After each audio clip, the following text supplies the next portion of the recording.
রাজ্যের চাকরি প্রার্থীদের জন্য লোকসভা ভোট মিটে যাওয়ার পরই পরপর চলে আসছে বিভিন্ন সুখবর। বর্তমানে পশ্চিমবঙ্গ রাজ্যের স্টাফ সিলেকশন কমিশনের মাধ্যমে গ্রুপ সি এবং গ্রুপ ডি পদে কর্মী নিয়োগ হতে চলেছে দীর্ঘ প্রায় এক দশক পর।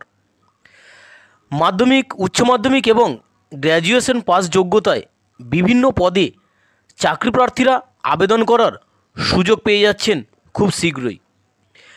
আর এই বিজ্ঞপ্তি সম্পর্কে বিস্তারিতভাবে জানার জন্য অবশ্যই আমার এই চ্যানেলের সঙ্গে জুড়ে থেকো। পশ্চিমবঙ্গ রাজ্যের ওবিসি সার্টিফিকেট সংক্রান্ত মামলা বর্তমানে চলছে দেশের সর্বোচ্চ আদালত সুপ্রিম কোর্টে। এই মামলার চূড়ান্ত রায় এখনও পর্যন্ত ঘোষণা করা হয়নি, যার কারণে পশ্চিমবঙ্গ রাজ্যের বিভিন্ন দপ্তরে কর্মী নিয়োগ বর্তমানে স্থগিত রয়েছে। তবে এর জন্য আর বেশি চিন্তা করার যেমন দরকার নেই, কারণ খুব শীঘ্রই নতুন বিজ্ঞপ্তি আসতে চলেছে স্টাফ কমিশন এর মাধ্যমে। ইতিমধ্যেই পশ্চিমবঙ্গের পাবলিক সার্ভিস কমিশনের পক্ষ থেকে অফিসিয়ালভাবে বিভিন্ন পরীক্ষার দিনের তালিকা প্রকাশ করে দেওয়াও হয়েছে, যেখানে জুলাই মাস, আগস্ট মাসে পূর্ব নির্ধারিত পরীক্ষাগুলি নেওয়া হবে। 2024 সালের বাকি থাকা পরীক্ষাগুলি বেশ কিছুটা পিছিয়ে গেলেও কবে এই পরীক্ষাগুলি হতে চলেছে সেই সম্পর্কে কিন্তু বিজ্ঞপ্তি ইতিমধ্যেই জারি করা হয়ে গেছে পাবলিক সার্ভিস কমিশনের মাধ্যমে।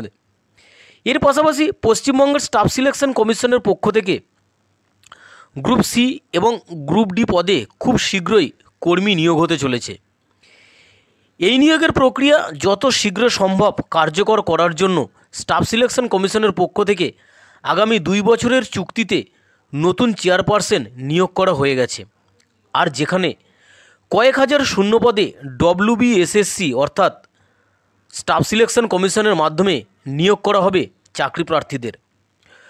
ন্যূনতম মাধ্যমিক পাস যোগ্যতা থেকে শুরু করে সর্বোচ্চ স্নাতক এবং স্নাতকোত্তর যোগ্যতায় চাকরি প্রার্থীরা এই পদের জন্য আবেদন করতে পারবেন। যতদিন না পর্যন্ত ওবিসি সার্টিফিকেট সংক্রান্ত মামলার কোনো রায় ঘোষণা করা হচ্ছে, ততদিন পর্যন্ত রাজ্যের অন্যান্য দপ্তরে নতুন করে কর্মী নিয়োগ করা সম্ভব হবে না। তবে পশ্চিমবঙ্গের স্টাফ সিলেকশন কমিশনের পক্ষ থেকে নতুন কর্মী নিয়োগ করা যেতে পারে। এক্ষেত্রে বিভিন্ন ক্যাটাগরি অনুসারে শূন্যপদের বিজ্ঞপ্তি প্রকাশিত করা হবে না। সমস্ত চাকরি প্রার্থীদের সাধারণত অসংরক্ষিত শ্রেণীর মধ্যেই আবেদনপত্র পূরণ করতে হতে পারে বলেই কিন্তু সূত্র মারফত জানতে পারা যাচ্ছে। রাজ্যের বিদ্যালয় এবং মাদ্রাসা বিদ্যালয়গুলি বাদে অন্যান্য দপ্তরে গ্রুপ সি এবং গ্রুপ ডি পদে কর্মী নিয়োগ করা হবে। এক্ষেত্রে বলে রাখি, এই বিজ্ঞপ্তি এখনও পর্যন্ত অফিসিয়ালভাবে স্টাফ সিলেকশন কমিশনের পক্ষ থেকে প্রকাশিত হয়নি। তবে সূত্রের খবর অনুযায়ী খুব শীঘ্রই এই বিজ্ঞপ্তি প্রকাশিত হতে চলেছে। যে সমস্ত চাকরি প্রার্থীরা বর্তমানে পশ্চিমবঙ্গ রাজ্যের বিভিন্ন পরীক্ষার জন্য প্রস্তুতি নিচ্ছেন, তারা একই সাথে রাজ্য সরকারের গ্রুপ সি এবং গ্রুপ ডি পদে কর্মী নিয়োগের পরীক্ষার জন্য প্রস্তুতি শুরু করে দিতে পারেন।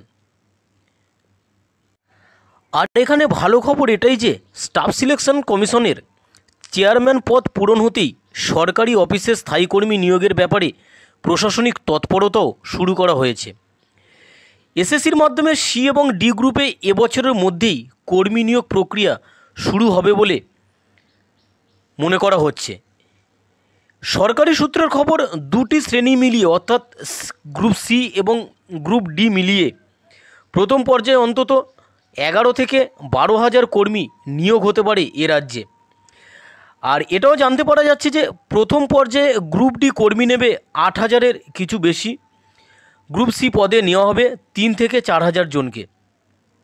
সেক্ষেত্রে মোট শূন্যপদ 12,000-এর মতো হবে। এজন্য প্রতিযোগিতামূলক পরীক্ষা নেবে এসএসসি।